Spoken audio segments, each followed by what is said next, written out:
Alter, what does she bring to the table, the new villain that will be entering into the Apex Legends Pantheon? Yeah. So Alter brings a lot of different ability diversity, and I think that she's going to offer a lot to all kinds of players. So with her tactical, she's able to create portals through surfaces, and not just walls. We're talking ceilings, floors, angles, all kinds of stuff. And walk us through, as we could see her abilities. Her tactical looks like it's going to be already immediately, we could see some of the utility in a high-level situation, right? But her passive, valuable as well. Yeah. Her passive, I think, is really critical for giving her a little bit of sustain and keeping your team on the move, right? Alter is a skirmisher. You don't want to stop and have to, search for more loot. And I think this is going to be especially strong in a competitive setting where there's death boxes all over the place and the players are so tight on inventory, right? One grenade can be the difference between, winning or losing, or running out of ammo in the last ring. That is absolutely true. Need more light ammo. It's a statement that's been played. As we take a look at the video, if you haven't seen Alter coming up in Season 21, the newest legend to enter into the cast, adding 26 now to the playable roster in Apex. Remember to download it for free and play. She will be bringing not only her villain arc, but her ability to maneuver through surfaces. And as we see this, Ian, I want to talk about interactions. What's some cool stuff that Alter can do with her tactical, with some of her abilities, before we jump into the ultimate? Yeah. So her tactical, I think, really rewards people with deep map knowledge, and I think there's going to be a long journey of discovery from all the players, right? So, for example, on World's Edge, you can go from Lava Siphon to Harvester without exiting the tunnel, just by going right through the wall. Wow.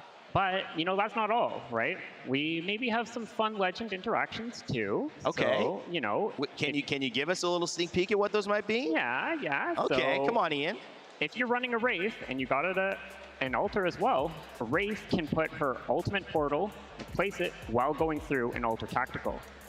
Wow. So really, the two of them can really wombo combo to make some very powerful rotations from Wraith and do some stuff that maybe the enemies aren't expecting. One of the things we love listening to you talk about Alter, Ian, earlier in the week was the passion and the thought that you put into this character. I know people are going to love it when they see it. Walk us through these perk choices and kind of the conversations you expect players to have in their heads when they're playing a game of Alter, whether it's in ranked or whether just casual.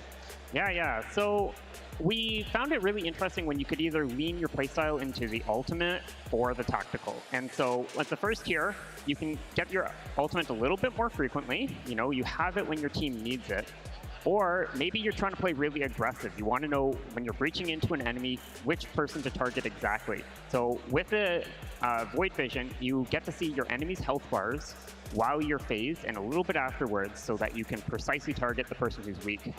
And that's a huge element of being able to just be prepared for the situations that you're entering, which Alter is going to create a lot of those. Walk us through that level 3 perk and then spend a little bit of time breaking down the ultimate and the impact you think, especially maybe how you might see some of the players behind us on stage using that, some of their pro play. Yeah. So with the third tier of upgrades, the Eternal Nexus allows it not to time out.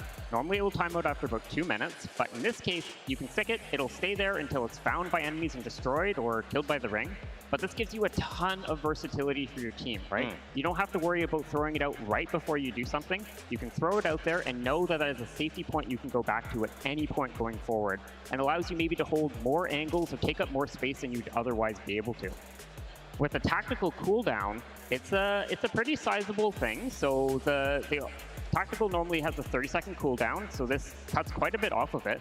But additionally, if you get a gold helmet, that'll mean that you have 100% uptime on your portals. So what? Hold on, I think you misspoke there. Sorry, I thought I heard you say 100% uptime. That's right. That's right. So the portals exist in the world for 15 seconds, and I